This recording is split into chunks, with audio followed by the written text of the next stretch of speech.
See what's happening this instant. ABC 11 Eyewitness News at 9 starts right now. This morning on Eyewitness News, a family still seeking justice. Their brother brutally beaten and killed in Raleigh just weeks ago. Their efforts to find a suspect. 2 Lee County deputies recovering after a gunman opened fire during a domestic call. The 21 charges that gunman now facing.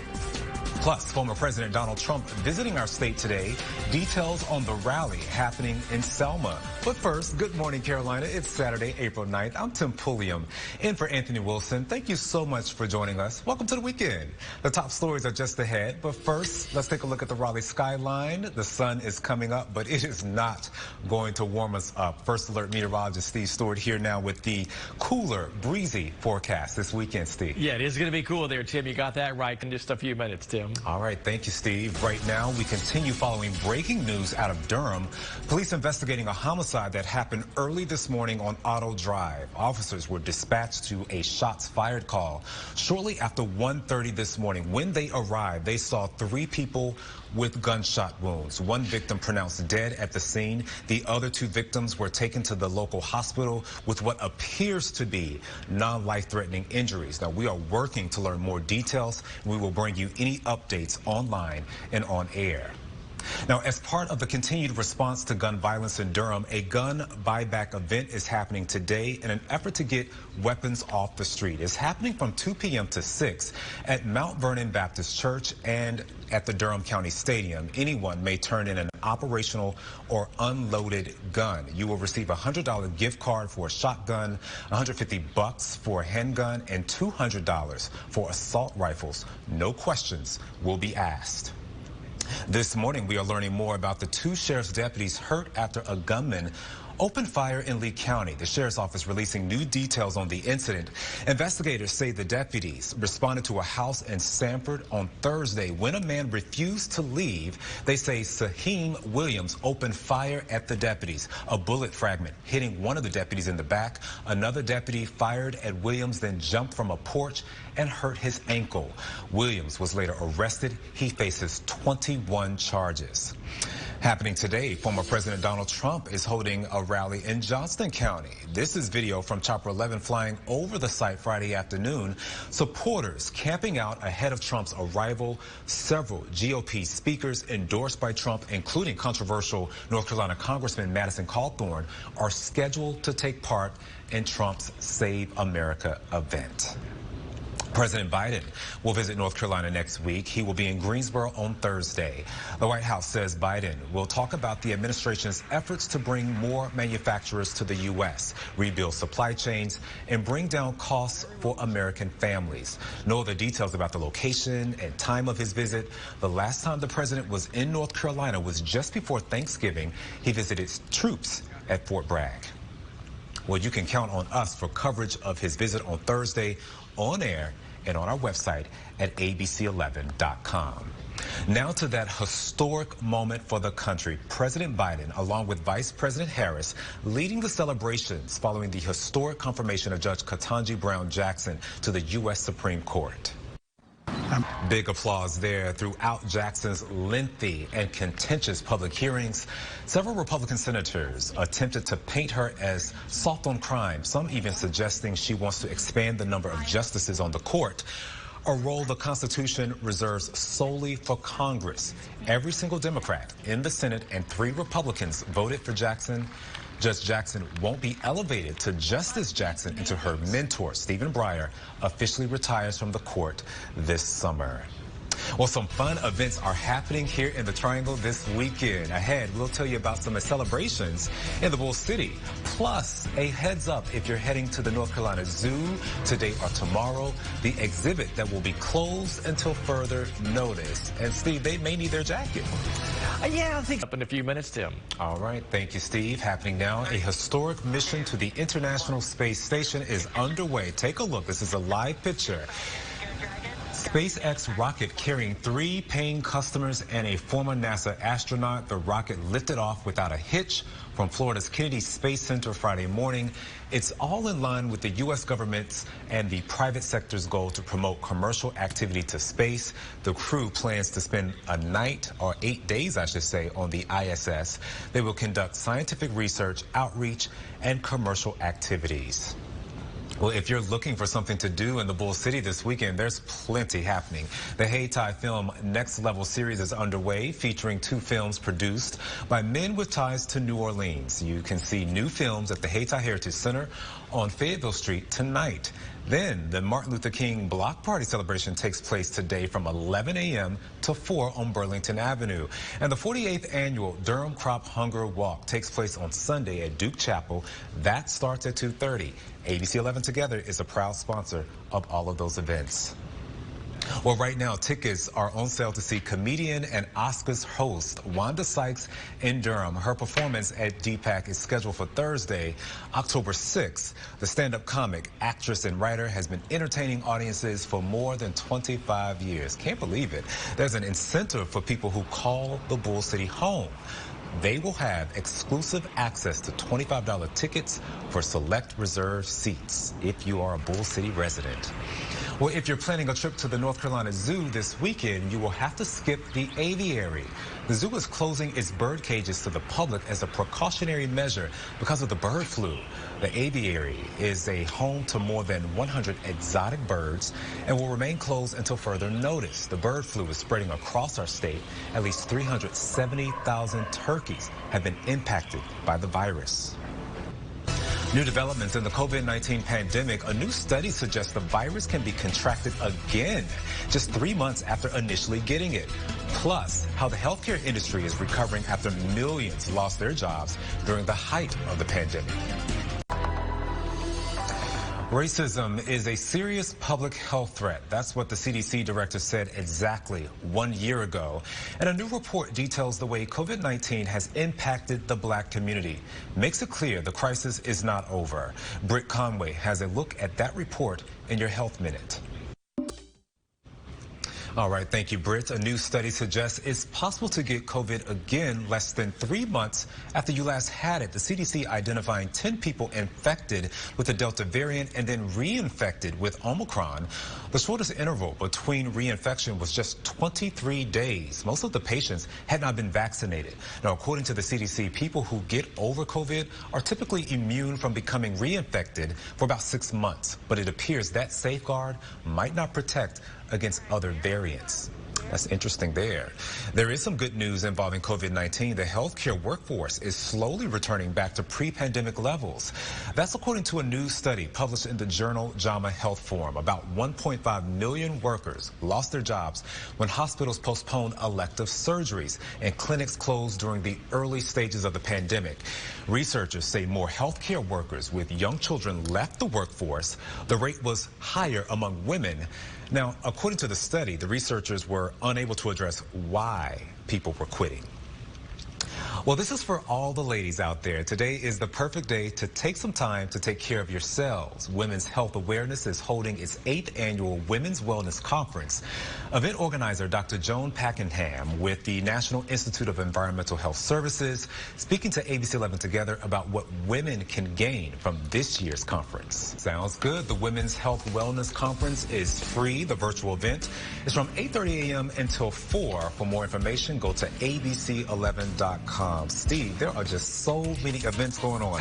Bon Jovi tonight. You mentioned the comedian Brian Reagan. Yeah. And then the Hayti Film Festival. But it's going to be cool and breezy for folks if they're going out there tonight. Yeah, but you bundle up. There's something for everybody if you want to head out. But yeah, you're right. It's going to be chilly. And Friday. We're looking forward to midweek. Thank you so much, Steve. The Masters are happening right now in Augusta, Georgia, and a special Raleigh teenager is making a name for herself. Coming up, we'll introduce you to this lady on your screen, Jenna Kim.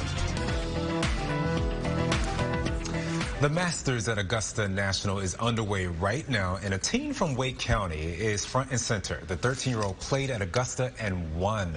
Meet Jenna Kim. She won the Drive Chip Putt Championship for the 12 to 13-year-old girls division last Sunday. The event is a nationwide junior golfer competition focused on honing the three fundamental skills of golf. The seventh grader watching professional golfers closely in hope of one day achieving their success. It was an incredible experience to go to Augusta and play where all of the really famous golfers has played, and being on stage at the 18th green was a really memorable moment. Incredible moment indeed. Aside from golf, Kim plays the violin in the Duke School String Orchestra and wants to become a doctor. Good deal. Meanwhile, Tiger Woods is playing in today's round at the Masters. It's Woods' first major event in 17 months after nearly losing his leg in that horrific car crash. While Friday started out a little rocky, he came back and landed the drive on the edge of the green on 17. He got the ball in, and in just 2 putts. Then a solid drive on 18. He finished the day 1 over par, enough to make the cut. And you can watch the Masters tournament live from Augusta, Georgia on our sister network, ESPN, and ESPN Plus will have full coverage all weekend. Ahead in our next half hour, the Triangle's hot housing market is almost too hot to handle. The event happening this weekend if you're still looking to buy or sell. Plus, we're following the latest developments in Ukraine. At least 52 civilians killed in a train station attack. The devastating images coming in. All right, we are taking a live look at the Durham Skyline. Good morning, Bull City. A chilly day ahead. Grab your jacket as you head out. Good morning, Carolina. It's April 9th. I'm Tim Pulliam in for Anthony Wilson, and you are watching Eyewitness News right now on ABC 11, Hulu Live, and on the ABC 11 app wherever you stream. Welcome to the weekend. The top stories are just ahead, but first, let's check in with First Alert meteorologist Steve Stewart. We have a cool and breezy day. And some frost tonight, Steve? Yeah, possible frost tonight, yeah, which is not uncommon. Still this time of year, we can have some that coming up in a few minutes, Tim. All right, thank you, Steve. Now to a grieving family and their search for justice. Their relative murdered at a bus stop here in Raleigh. Samantha Kummerer has their story. And both brothers say they are searching not only for an arrest, but a conviction. Raleigh police joining the family and urging the public to come forward with any information. Now turning to Russia's war on Ukraine, President Vladimir Zelensky says he expects a tough global response to a Russian missile attack on a train station in eastern Ukraine. At least 52 people killed and dozens more injured. Most were women and children trying to get out of the country. The remnants of the rocket had the words "for the children" painted in Russian. Zelensky and other leaders accused Russia's military of deliberately attacking the station. But Russia blamed Ukraine, saying it does not use that kind of missile, but experts say that is not true. It's coveted in the racing world. We're talking about the Boston Marathon. And for one Fort Bragg wife, she's lacing up her running shoes, chasing more than a marathon medal. She's running to support her husband and other Army spouses, raising thousands of dollars for the USO. Mary heads to Boston next week to prepare for her big race on the 18th. We are rooting for you, Mary. The Triangle's housing market is almost too hot to handle. If you're like so many others looking to make a move, it's not just a lack of inventory that may be preventing you from buying your dream home. Check out what this new study reveals. The median price of a home here in Wake County is $410,000. That's compared to average household income at $67,500. Elena Athens has more.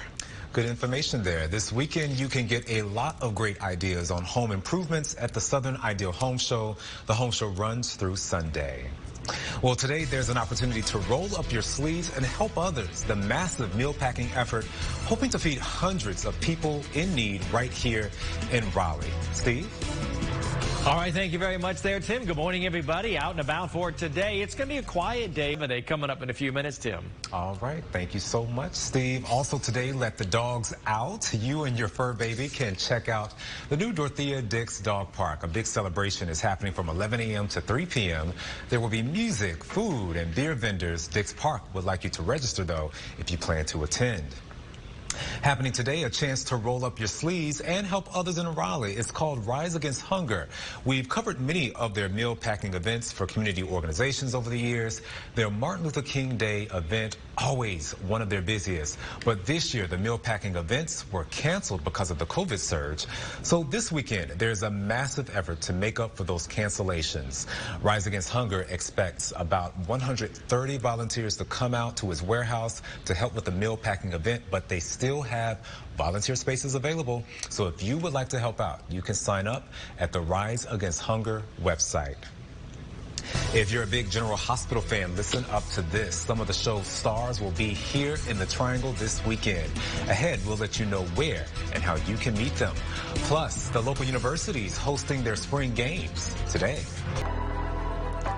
This morning, Will Smith reacting after being banned from the Oscars for 10 years. The actor said in his words, quote, "I accept and respect the Academy's decision." The Motion Picture Academy banned Smith for attending the Oscars or any other Academy event for a decade. The punishment comes down after he slapped Chris Rock at the Academy Awards. Now, the Academy called Smith's actions unacceptable and harmful. Smith resigned from the Academy last week. The Academy also said they were unprepared for what happened. And this is huge. If you're a General Hospital fan, this weekend you have your chance to meet 7 of the stars featured on the hit daytime show. It's General Hospital Final Fantasy Weekend, or Fantasy Weekend for short, at the Hampton Inn and Suites on Arrow Drive in Raleigh from 9:30 till 3 on Sunday. You can meet and get autographs from the stars. ABC 11 will talk to the actors who portray Robert Scorpio, Jocelyn Jackson, Cameron Weber. If you miss it, though, you can hear from the stars directly Sunday on Eyewitness News at 5. With college basketball season behind us, it's time to start thinking about football, and many of you are. Several local teams are returning to the field for their spring game. That includes the North Carolina Tar Heels. They're hosting the Ty Lee Strong spring game today at 3 o'clock at Keenan Stadium. The game is named this year to show support for UNC wide receiver Tylee Craft. Craft was recently diagnosed with a rare form of cancer. Here in Raleigh, high hopes for the NC State Wolfpack. The Pack's spring game is today at 1 at Carter Finley Stadium. The Pack is expected to be in the running to win the ACC Atlantic Division Championship. And in Durham, the North Carolina Central Eagles and head coach Trey Oliver holding their spring game at O'Kelly Riddick Stadium. It starts this afternoon at 2:30. And a heads up, if you're in Chapel Hill, watch out for runners. The Tar Heel 10-milers is happening today with over 6,000 runners participating in the race. There will be many road closures and traffic detours that we want to share with you. The race starts on Franklin Street, and most road closures will occur between 7 and 10 o'clock this morning. Well, they have some breezy weather to contend with. Steve Stewart here now to tell us more about that. Yeah, a little chilly out there for today, and chilly tonight, too, by the way. We're going to head on Thursday. We'll look out for Steve. Thank you. A man fighting for closure, the trouble he went through getting a memorial marker for his late wife's resting place. You do not want to miss this story. Troubleshooter Diane Wilson on top of the case. A Raleigh man fighting for closure after losing his wife of 60 years. His wife passed away more than a year ago, but he says it's been one frustration after another trying to get a memorial marker for his wife's resting place. Troubleshooter Diane Wilson helping bring him some peace. Diane Wilson, always getting to the bottom of it. If you have a consumer complaint, reach out to the troubleshooter. Send an email to troubleshooter@abc11.com or just find Diane on social media and send her your story. Well, let's get a final check of weather with you, Steve. Okay, Tim, thank you very much. Yeah, cool today. Have a sweatshirt handy, maybe a sprinkle this afternoon. It's sunny now, but the breeze picks up, the clouds come into play, so just be prepared for that. Chilly one tonight with some frost potential. Then look at the big warm-up next week. Oh, yeah, midweek looks fantastic. Thank you much, Steve. The second hour of Good Morning America is next for Steve Stewart and the entire Eyewitness News team. Thank you so much for watching. Eyewitness News continues on abc11.com, ABC11 mobile app. Have a great weekend.